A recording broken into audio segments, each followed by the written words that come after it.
আসসালামু আলাইকুম। আপনারা সবাই কেমন আছেন? আশা করছি সবাই অনেক অনেক ভালো আছেন। আজকে আমরা নিয়ে এসেছি চিংড়ি মাছের মালাইকারি রেসিপি। আপনারা কিভাবে খুব সহজেই বাসায় একদম পারফেক্ট চিংড়ি মাছের মালাইকারি বানাতে পারবেন, সেই রেসিপি আজকে দেখবেন। তো চলুন চিংড়ি মাছের মালাইকারির পারফেক্ট রেসিপিটি দেখে নিই। এর জন্য প্রথমে কয়েকটা চিংড়ি মাছ ভালোভাবে ধুয়ে কেটে পরিষ্কার করে নিয়েছি। এরপর এর মধ্যে মরিচ, হলুদ আর লবণ দিয়ে এটাকে ভালোভাবে মাখিয়ে নিব। এরপর একটা কড়াইয়ে তেল দিয়ে তেলটা গরম হয়ে গেলে চিংড়ি মাছগুলোকে এর মধ্যে দিয়ে দিব।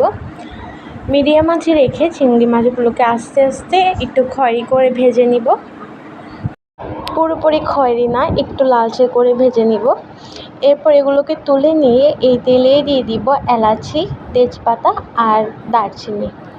এরপর এর মধ্যে দিয়ে দিব পেঁয়াজ বাটাকে নিয়ে এটাকে হালকা একটু তেলে ভেজে নিব। 2-1 মিনিট ভেজে নেওয়ার পর এর মধ্যে দিয়ে দিব লবণ। এর মধ্যে সামান্য পরিমাণ লবণ, এরপর দিয়ে দিব হলুদের গুঁড়া, দিয়ে দিব জিরার গুঁড়া, দিয়ে দিব সামান্য পরিমাণ কাশ্মীরি মরিচের গুঁড়া। এগুলোকে দিয়ে এটাকে ভালোভাবে নেড়েচেড়ে মিশিয়ে নিব। এরপর এর মধ্যে দিয়ে দিব কয়েকটা আস্ত কাঁচামরিচ দিয়ে এটাকে নেড়েচেড়ে এর মধ্যে দিয়ে দিব রসুন বাটা, সামান্য পরিমাণ আদা বাটা। এরপর এটাকে মিশিয়ে এর মধ্যে দিয়ে দিব টমেটো সস। 1 টেবিল চামচ টমেটো সস দিয়ে এটাকে নেড়েচেড়ে মিশিয়ে নিব। এরপর সামান্য পরিমাণ নারিকেল একটা ব্লেন্ডার জাগে দিয়ে এটাকে ব্লেন্ড করে এটার রসটাকে ছেঁকে নিয়ে নিব। এই রসটাকে আমরা চিংড়ি মাছের মালাইকারিতে 2-3 বার ব্যবহার করব। প্রথমেই সামান্য পরিমাণ দিয়ে দিচ্ছি, একবারে সম্পূর্ণটা ব্যবহার করা যাবে না, আস্তে আস্তে 3 বারে ব্যবহার করব। এরপর যখন এটা শুকিয়ে যাবে তখন আরেকবার ব্যবহার করে নিব। এরপর এটাকে নেড়েচেড়ে এর মধ্যে দিয়ে দিব ভেজে রাখা চিংড়ি মাছগুলোকে দিয়ে আবারও নেড়েচেড়ে সব কিছুকে একসাথে মিশিয়ে নিব।